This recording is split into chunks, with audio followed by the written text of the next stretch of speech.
about to hear is true. Only the names have been changed to protect the innocent.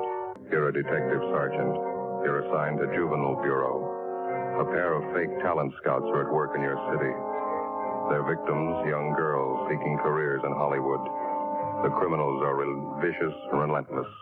Your job, get them.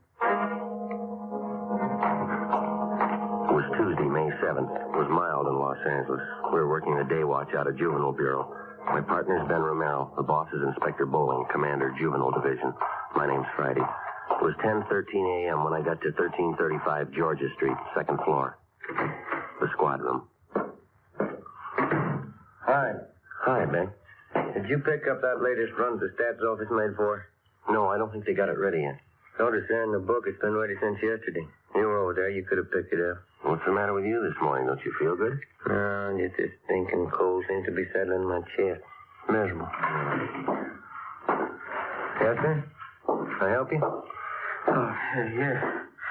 I'd like some information, please. This is the Juvenile Bureau, isn't it? Yeah, that's right, sir. What can we do for you? Oh, mind if I sit down? I'm climbing those stairs. Takes your breath away. Yeah, sure. Here you are. Thank you. My name is Wayne Kenway. The officers are out here on a convention. My home is in Minnesota. Mm-hmm. Went out last night with some of the boys at the convention. We stopped at a bar down on your Alvarado Street. Alvarado. Alvarado. Anyway, we were drinking there, and the bartender got to talking to us. Finally offered us some pictures for sale. I got one of them right here. Let's see. Oh, yeah. Yeah, there you are. I paid him $2 for it. Just look at that. Phil. You have the address of the bar where you bought this? Yes, sir, I have. That's not the reason I'm here, though. I'm not a one-man moral squad. I'm not the type makes a habit of buying obscene photographs of young girls, either. Yes, sir, we understand. And I bought this picture from that bartender because I know the young girl in it. She's the daughter of one of my neighbors back home in Minnesota. Known her ever since she was a baby. Let's see. This girl came out here about 8 months ago to live with a girlfriend. Mm-hmm. She was crazy for Hollywood, thought she might break into the movies or something. She stopped writing her folks about 2 months ago, hasn't been heard from since. Well, it sounds like a case for a missing persons bureau, Mr. Kenway. Well, the girl's folks have already contacted them. Nothing's been turned up. Nothing at all.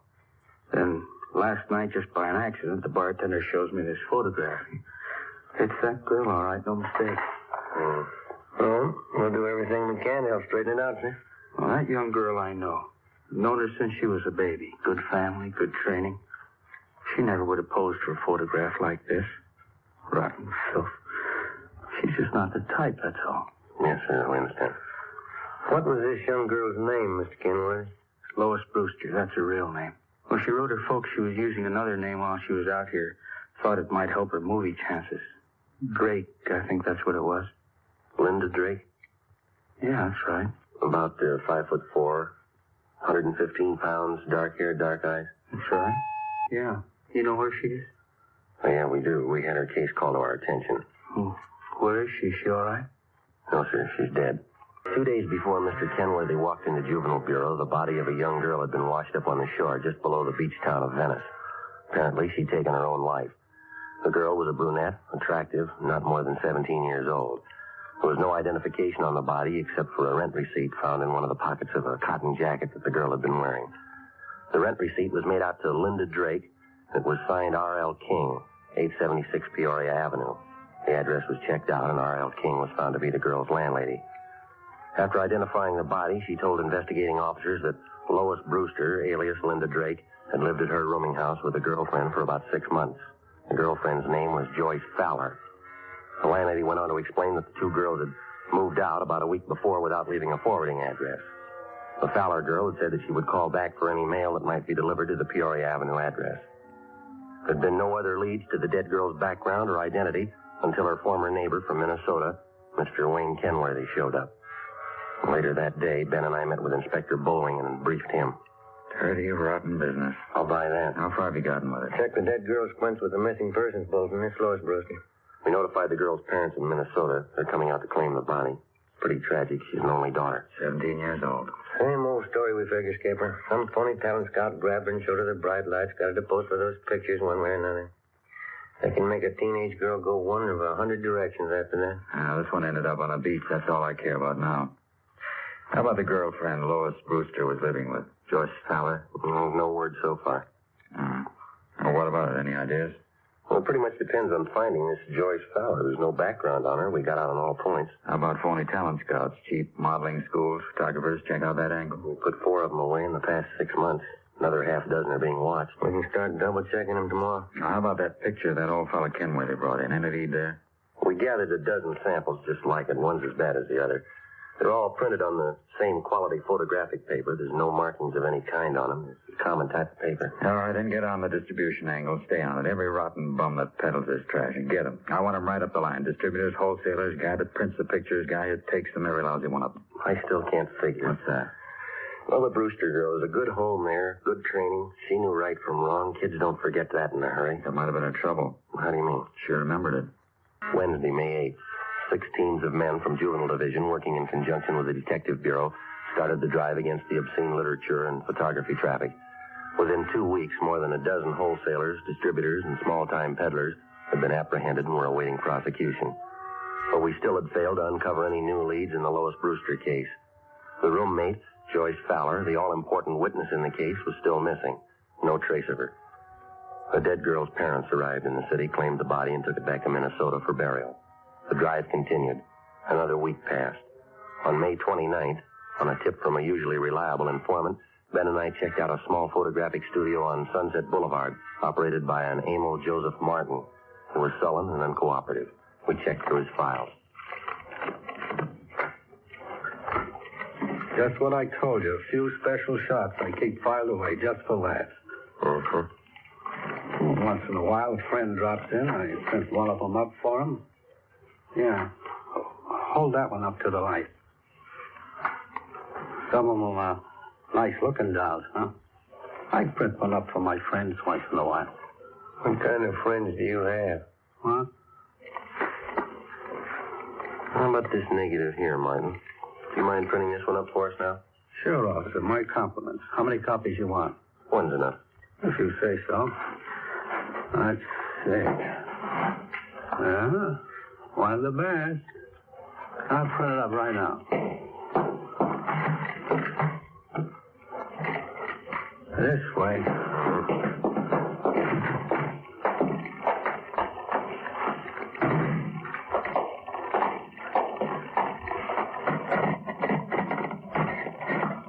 This one's a real collector's item, you know.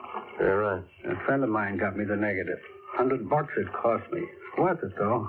I'll make up a couple of prints for you, huh? One's good. Okay, anything you say. You want to get that light switch? Yeah. All right.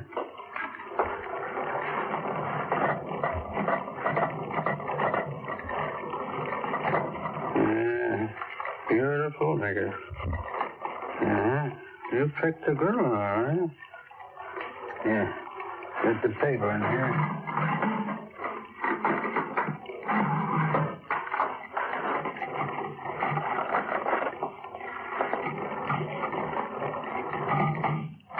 Yeah, that did it. Okay, one print. That's all you want? That's all.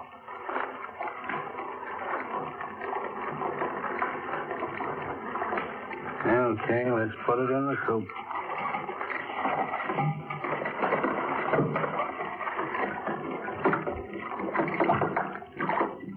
Yeah, I bet you get a kick out of this one. Real beautiful girl. How'd you happen to get a hold of this negative? Did you take the picture? No, a friend of mine got it for me. It cost me a C-note. There we go. Put it in the stubber.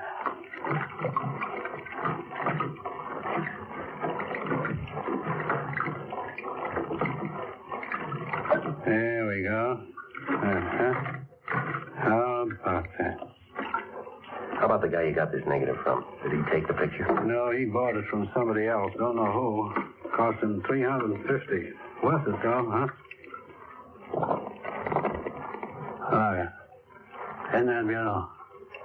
We've seen him before. Oh, that's so, you know her? Only from her pictures. Oh. Of course, you understand I didn't take the picture. I just bought a negative, that's all. You couldn't tag me for that, could you? We're going to try, mister. Get your coat. Oh, no. Wait a minute now, officers. I'm small fry in this operation, you know that. You want the big fish, right? We want all of it. You know who they are? Well, some, maybe. Must be worth something to you. Well, you know better than that, Martin. If you cooperate, we'll mention it in our report. That's all we can do. No promises. Not a very good offer. You're not in a very good position. Yeah. Bye. All right, I'll tell you. Emil J. Martin was booked at City Jail for violation of 311 PC. His file of lewd photographs and negatives were impounded and booked as evidence. With the help of information which the suspect had given us, we were able to round up 3 wholesalers and another distributor of obscene books and photographs. Each one of them was questioned thoroughly. We ran into the same old routine. They denied knowing anything about the man who was masterminding the racket or where he was operating from. The Lois Brewster case dragged on. No progress. In virtually every case of tracing the lewd pictures to the point of production, the investigating officers were able to link the small-time peddlers to their distributor and the distributor to the wholesaler. Well, that's where it stopped, a dead end. Beyond that, nobody knew anything about the operation of the racket. Stakeouts were set up at locations where sales and deliveries of obscene material were known to have been made. Nothing happened. The drive stalled. Thursday, June 11th. Romero, Joe? Yes, Gilbert? First piece of news, the policewoman just called it in. Yeah? Lois Brewster's girlfriend, Joyce Fowler? Yeah? She's been found. Like most organized crime, the traffic in obscene literature and photographs is a racket jealously guarded because of its heavy profit. It's nationwide, and every year it nets millions of dollars for underworld promoters and their employees. As an organized business, it's one of the most vicious and insidious rackets that exists today, despite the fact that many citizens regard it lightly. Thursday, June 11th, 10 a.m. Ben and I met with policewoman Paula Johnson. She told us that the previous evening, Joyce Fowler, the girl Lois Brewster had been living with, had gotten into a brawl with an unidentified man at a bar on Sunset Boulevard. Police officers arriving at the scene identified her as the missing girl and handed her over to juvenile authorities. At 10:30 a.m., Joyce Fowler was brought to the interrogation room. She was a tall brunette, fairly attractive. She looked older than her age. Together with policewoman Paula Johnson, Ben and I questioned her. I was out on a date with this man. We were sitting at the bar, and he started saying things I didn't like. What a row, that's all. The man seemed quite a bit older than you, Joyce. Is he a good friend of yours? Friend. He was about 50, I guess. I thought he was all right. He wasn't. How old are you, Joyce? 21. Look, can't I go get an aspirin? I've got a terrible headache. I got some in my locker. Be right back. Okay. I still don't know why I'm here. What do you want to know? Well, you were a good friend of Lois Brewster's. You lived with her, is that right? Is that why I'm here? It's one of the reasons. Lois spent 8 months out here before her death. As far as these officers know, you lived with her during those 8 months. We want to find out what happened to her. We want to find out what's happening to you. Nothing's happening to me. I can take care of myself. That's what Lois Brewster thought, Joyce. How about it? You tell her? She didn't know what she was doing. I don't know what happened to her. I'm to blame for bringing her out here, but it's not my fault what happened to her. It's not my fault. Well, whose fault is it? All of them. The whole rotten, dirty bunch of them. Here's your aspirin. Is 2 of them enough? Thanks. I don't remember too well how it started. Lois came out to Hollywood to live with me for 6 months, you know. Yeah, we know. We tried to get modeling jobs, bit parts in the movies. We didn't have much luck. We had to eat, pay the rent. So we took jobs as waitresses at a drive-in place out on Santa Monica Boulevard. Are you still working there? No, we were only there 2 weeks, then we got this other job. That's when it started. And what was that? One day, these 2 men drove in with a brand new Cadillac, ordered a couple of Cokes. I could tell they were watching us, Lois and me. When they were leaving, they gave me a card. They said they were talent scouts. They asked us to come to their offices for interviews. You still have the card they gave you? No, I looked for it once. Guess I lost it. Mm-hmm. Would you go on, please? The older fellow's name was Fred Ramus.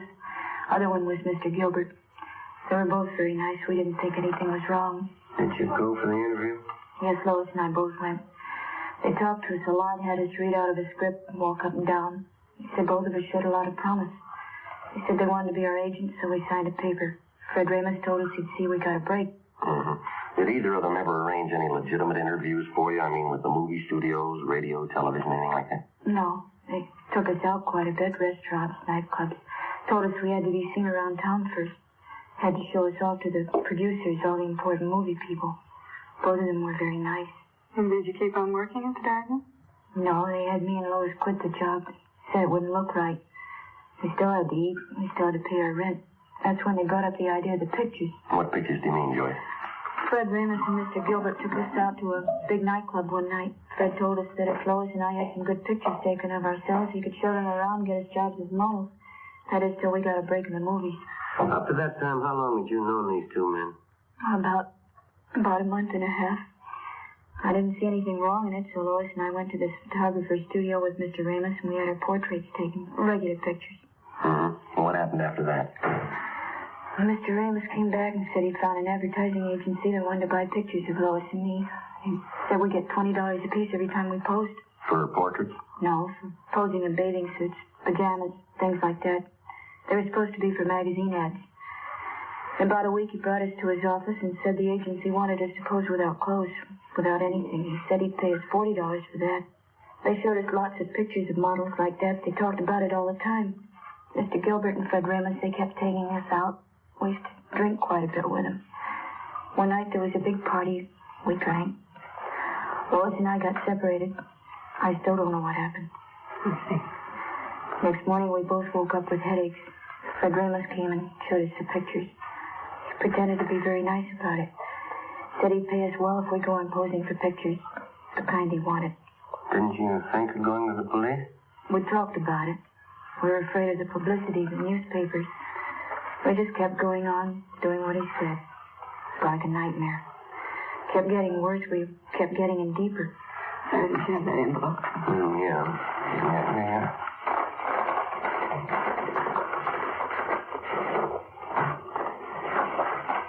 You recognize these pictures, Joyce? Yes. Mr. Ramus and Mr. Gilbert. They have you posed for these? Yes, that's some of them. We always drank a lot, so we wouldn't remember. That's not why Lois is dead, though. Those pictures aren't the reason. Well, how do you mean, Joyce?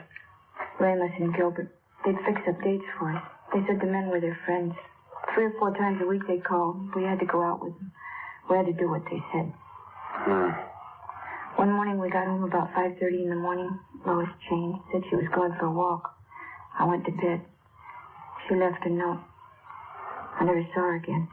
I see. Romero? Oh, yeah, just a minute.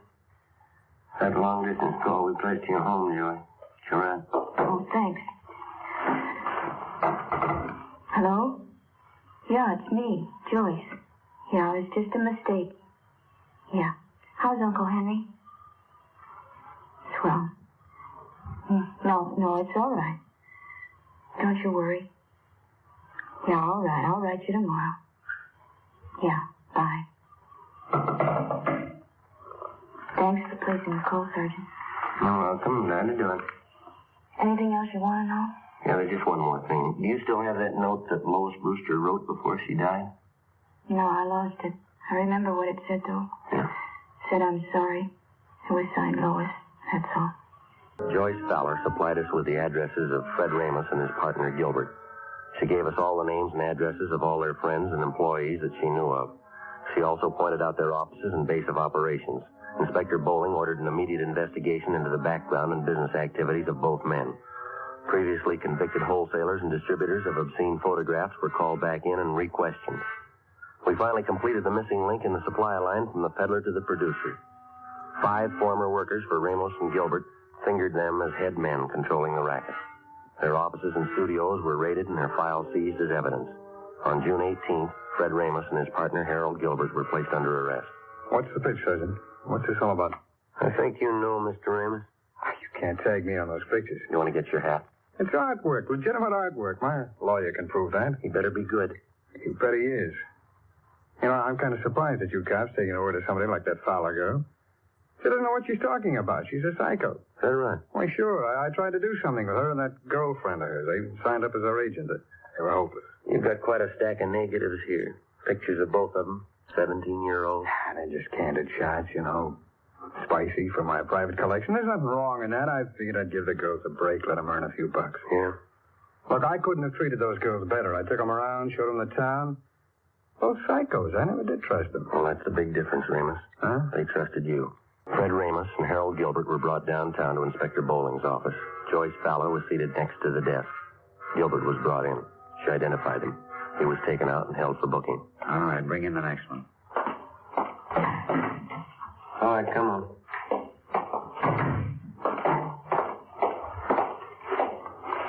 Yeah? Can you identify this man, Miss Fowler? Yes, he's Fred Ramos. What's the trouble, Joyce? Weren't you satisfied with what I was paying you? Could have settled this between ourselves. If you had any beef, you could have come to me. You're lucky, Fred. I'd kill you now if I could. Oh, Joyce, come on now. Sit down. All right, Sloan, take him out. Joyce, sit down. Come on, sit down. Be back in a minute, Joe. All right.